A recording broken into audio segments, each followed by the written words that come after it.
Unraveling the mystique of the enigma of Oppenheimer, unveiling the atomic architect.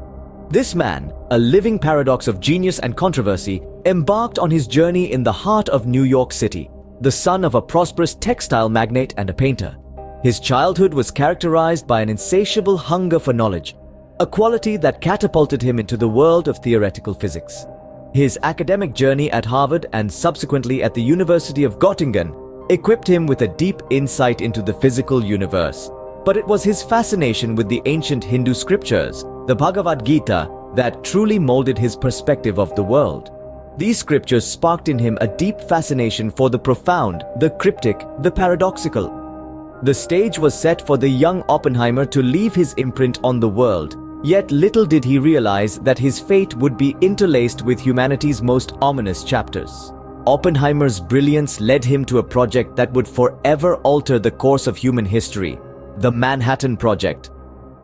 The Manhattan Project, the United States' secret endeavor during the Second World War, aimed to develop the world's first atomic bomb. And at the helm of this monumental task was none other than J. Robert Oppenheimer, a man whose intellect was as profound as the implications of his work. Oppenheimer's role as the scientific director of the Manhattan Project was nothing short of extraordinary. Surrounded by some of the brightest minds of the 20th century, he was the linchpin, the fulcrum around which the project revolved. His responsibility was not just to guide the scientific research, but also to manage the logistics, personnel, and even the politics involved in the project. It was a Herculean task, and yet Oppenheimer executed it with an uncanny finesse. His contribution to the development of the atomic bomb was immense. It was under his leadership that the team of scientists at Los Alamos Laboratory in New Mexico successfully designed and tested Little Boy and Fat Man, the two atomic bombs that would later be dropped on Hiroshima and Nagasaki. Yet the triumph of this scientific achievement was marred by the shadows of the moral and ethical dilemmas it presented. Oppenheimer was acutely aware of the Pandora's box he was opening. The power to annihilate entire cities, to extinguish hundreds of thousands of lives in an instant, weighed heavily on his conscience. He famously quoted from the Bhagavad Gita after the first successful test of the atomic bomb, saying, "Now I am become death, the destroyer of worlds."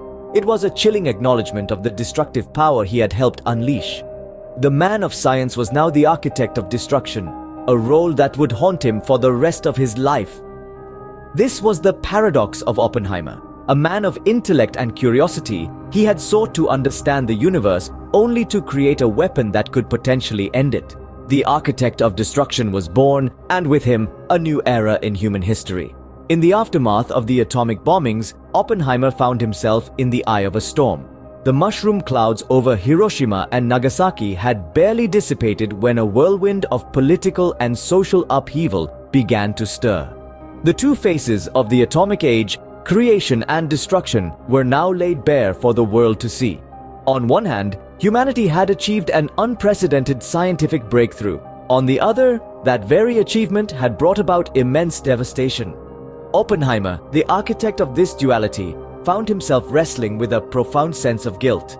His words, "Now I am become death, the destroyer of worlds," echoed the torment of a man burdened by the weight of his own creation. But guilt wasn't the only storm Oppenheimer had to weather. As the Cold War set in, the political climate in the United States grew increasingly hostile. Oppenheimer's political beliefs, which leaned towards international control of nuclear weapons and against the development of the hydrogen bomb, put him at odds with powerful figures in the US government. The man once celebrated as a national hero was now viewed with suspicion and mistrust. The climax of this tumultuous period came in 1954, when Oppenheimer's security clearance was revoked, effectively ostracizing him from the scientific community he once led. The charges against him were serious, accusing him of having communist ties and questioning his loyalty to the United States.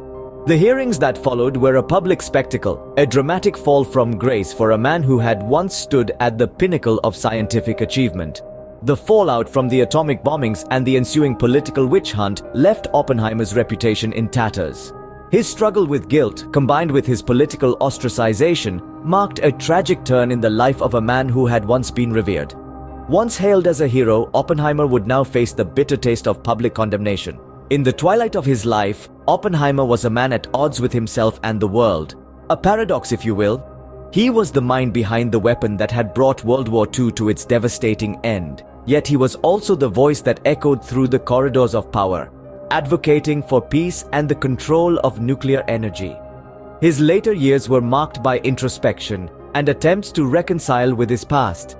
He found solace in his first love, science, and continued to contribute to the field, particularly in the realm of quantum mechanics and cosmology.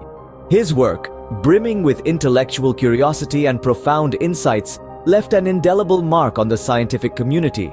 Yet his legacy was not confined to the realm of science. As a vocal advocate for the peaceful use of nuclear energy, he used his influence to promote policies that would prevent the horrors of Hiroshima and Nagasaki from repeating.